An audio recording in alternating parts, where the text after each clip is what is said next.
The day is finally here. The faithful shall be rewarded. We get Angerblader back to 4. What is up, YouTube? This is Alex from Team Generations here.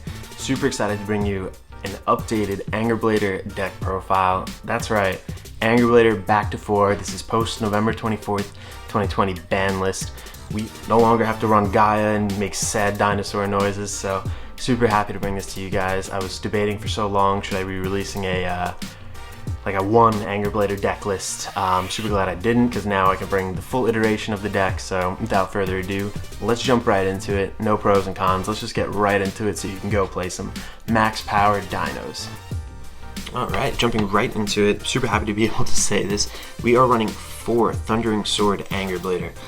Back at 4, back at max power, so super excited, happy to play this again. This is the card that really brought me to Tachikaze in Standard, passed on Gigarex. Wasn't too into him too much, so yep, 4 of these guys. Its skill on Vanguard is we can put a rearguard face down as an equipped gauge for another rearguard, and we can choose one of our opponent's rearguards and retire it, so nice little snipe right there, and pretty free cost. We're just putting a card as another equipped gauge, powering up another unit, so that definitely facilitates our strategy, and we don't mind too much. Important thing to note about that first skill though, put a rearguard face down as an equipped gauge for another rearguard. This is putting one unit, not retiring it, but putting it as an equipped gauge. So I know some people are thinking about slotting in some of the Gaia support.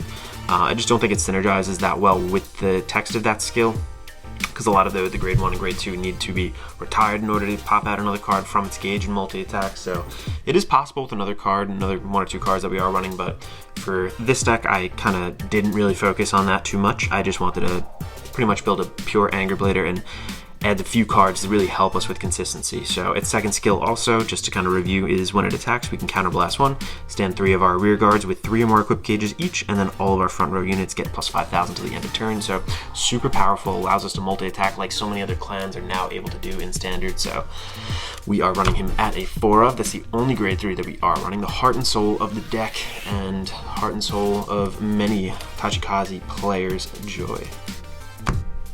Alright. Next up for our grade 2 lineup, we're running an oldie but goldie. This is Ravenous Dragon Megarex. He's still in here. His skill on Vanarreer is when it attacks a Vanguard, we get to retire a rearguard and draw a card. If this unit is on rearguard circle, we get to counterblast 1, put the card of the top card of our deck face down as an equipped gauge for this unit.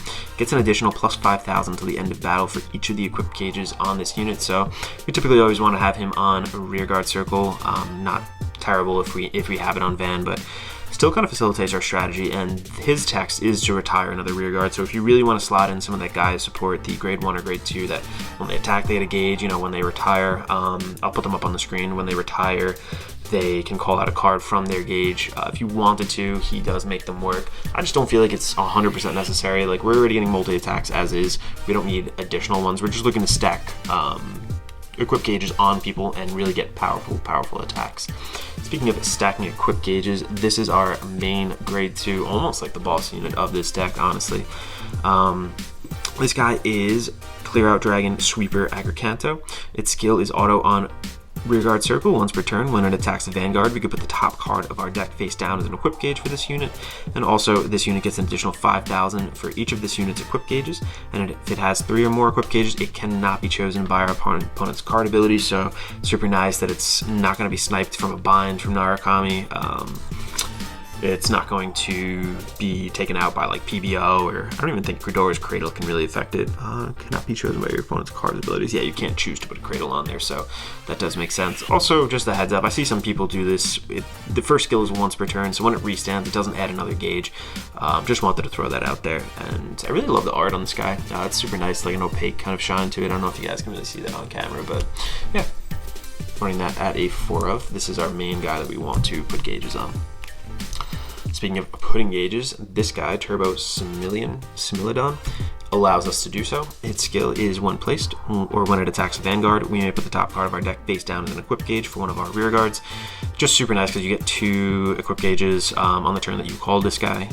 Even if it doesn't hit, it's just when it attacks. So very useful for stacking gauges on our Sweeper Agricanto. So running it at a 4 of. Nothing too crazy there. That's pretty much the same standard lineup as it was before.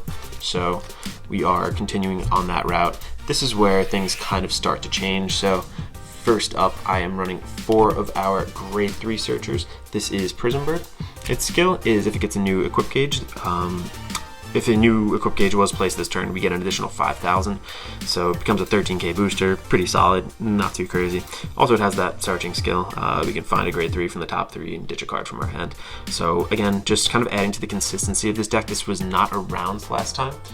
Very nice to be able to have that this time around. I'm definitely a fan of putting 4 of these in the deck, helps with that consistency. So we are running those at a 4 of.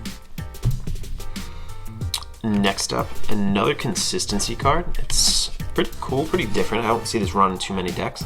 This is Halo of Bonds, Solidar Bangle. This skill is cost to put a grade 2 or less from our hand into our soul and look at 3 cards from the top of our deck. Reveal up to 1 card from among them and put it into our hand, and put the rest on the bottom of our deck in any order. Now, kind of a double-edged sword with this skill. You do technically neg because you play this card, put another card from your hand into our soul. We don't really need like a ton of soul. There's a couple cards that do use it, but never find that I'm really running out necessarily. But it kind of just allows us to search out that Angerblader. We live or die by finding that Angerblader in our hand and really having that to ride. So if we don't ride that, we're kind of screwed. This card helps facilitate that, so we are running it at 3 of. I think 4 is just a little too clunky. We have the grade 3 searcher. We have the ability to G-assist if we really need to, and having 3 of those I feel like just kind of works, so yeah. Next up for our grade 1 lineup, we have 4 of Lightblade Dragon, Zandolfo, yeah. This skill is on Rearguard Circle. We get to rest this unit, choose one of our rearguards, and put the top card of our deck face down as an equip gauge for that unit, or move all of our rearguards equip gauges to that unit. And then we can, if we choose, to counterblast 1, and this chosen unit gets that chosen unit gets 5,000 till the end of turn. I like this card because it's pretty free. It just rests itself, and it's also an act ability, so you can use it turn after turn if you choose not to, retire it off of Angerblader or Gigarex or anything like that. I do run it at 4 of. I find that it is useful. Anything that really generates and powers up my Super Aggro Kanto is good in my eyes. This also allows us to kind of cherry pick something. I'll show you in a second. If we want to, if we equip gauge a Super Aggro Kanto or a Angerblader, we can actually move all of the gauges to 1 unit, and then there's a particular unit that allows us to get something to our hand. I'm sure you guys know it if you're familiar with Tachikaze, so let me get into that right now then. We are running just 1 of Vicious Claw Lacerator X.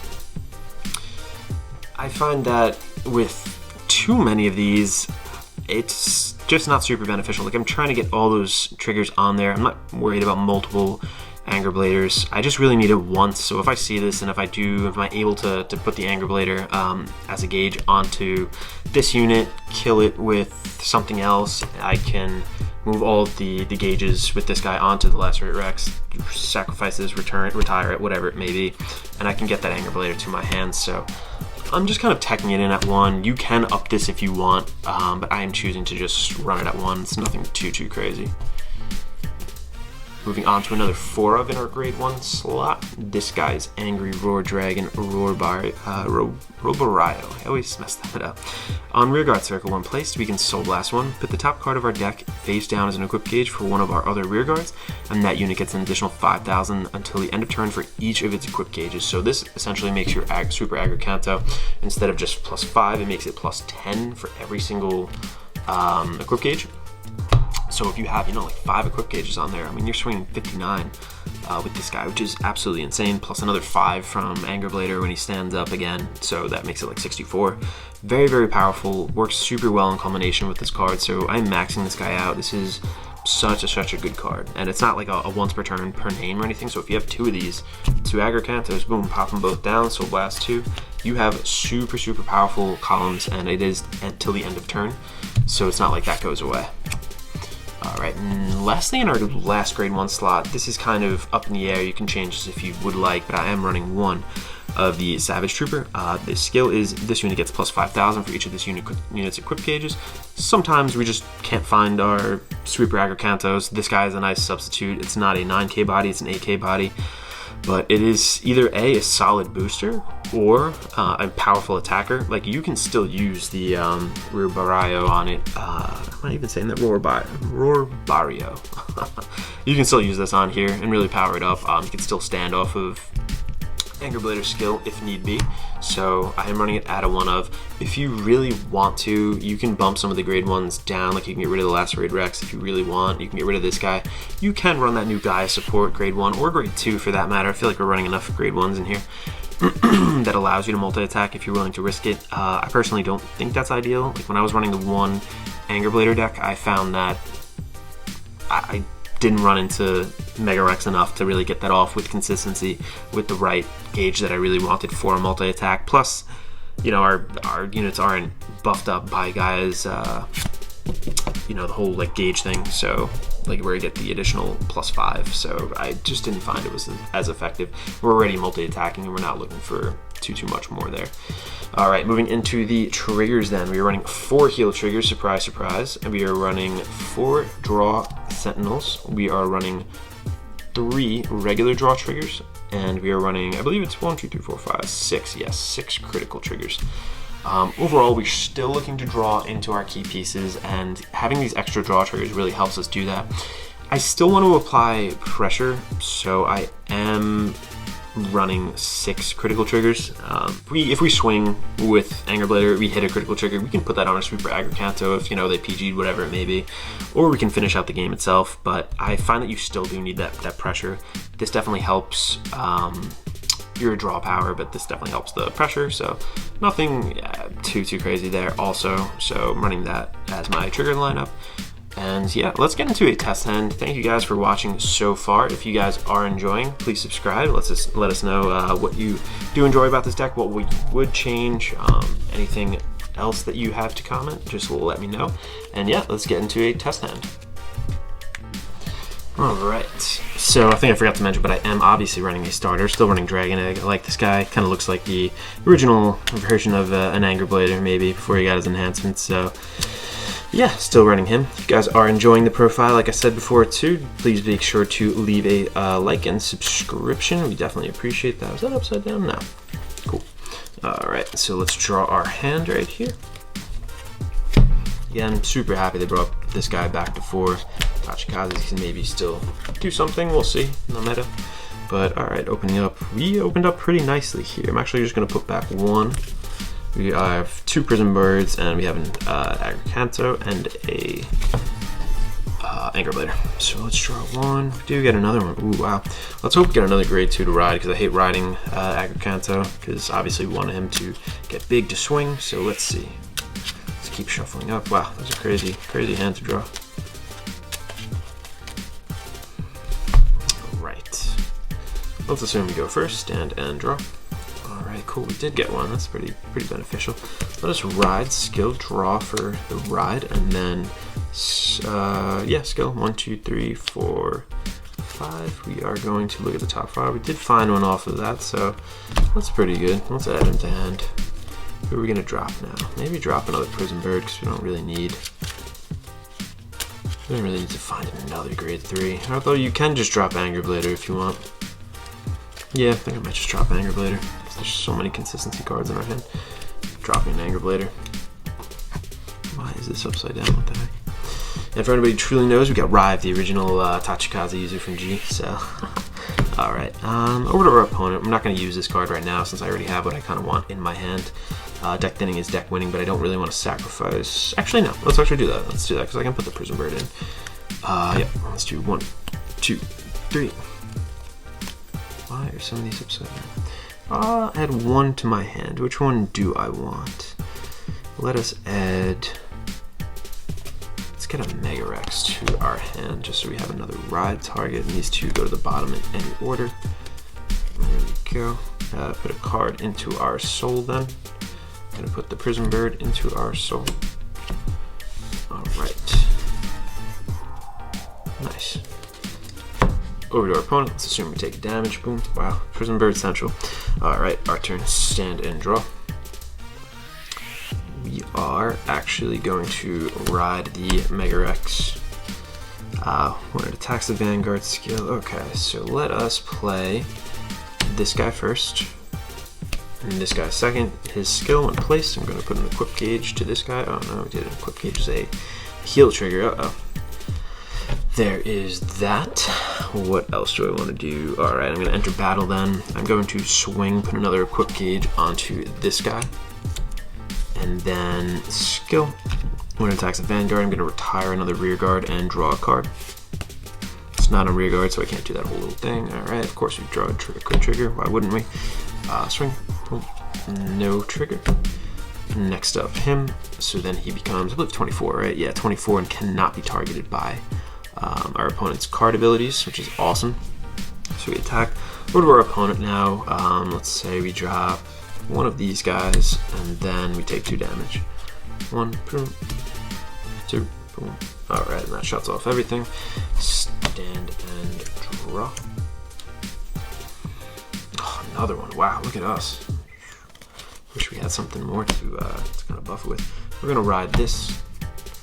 Put this out over here. Draw off Excel 2. All right. We're going to call him. We're going to call, and we're going to use the skill and place from hand top card as an equip gauge for this unit. This is pretty good that we got that actually. I'm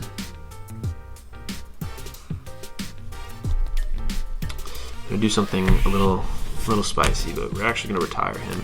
We're going to then Soul Blast 1, get this to my hand, and then I'm gonna call it from my hand. After I call it, I'm going to equipped gauge him, and we're going to enter a battle phase. We are going to swing. I'm going to equip gauge, oh, another one, that right there, and then going to, let's swing with him first. Equip gauge, becomes 29. Another heal trigger, of course. And then we are going to swing with him, another equip gauge. Of course it's a trigger, we always do this. All right, and then we are going to,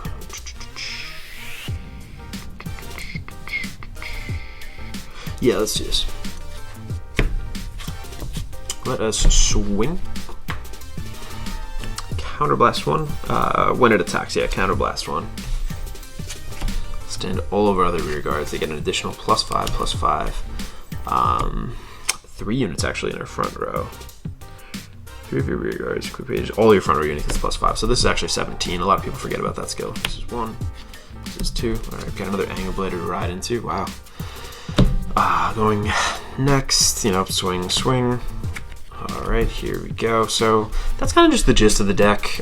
Really, if we got in another turn, we would have this down, this down. If our opponent lets us live with that one, we could, put an equip gauge there. When it attacks, gets an equip gauge. This guy can be an equip gauge off of Angerblader, so this one would have another 3. You're just creating these super, super powerful columns, looking to close out the game with that multi-attack, with the pressure from the critical triggers, if you don't just damage check them and equip gauge them like me. So super happy that, again, this is back in standard. I hope you guys did enjoy watching and just seeing some of the updated cards, how it helps with the consistency, how it allows us to really still be rocking this deck with just 4 grade 3s. So super happy to bring it to you. And this is Alex from Team Generations signing out.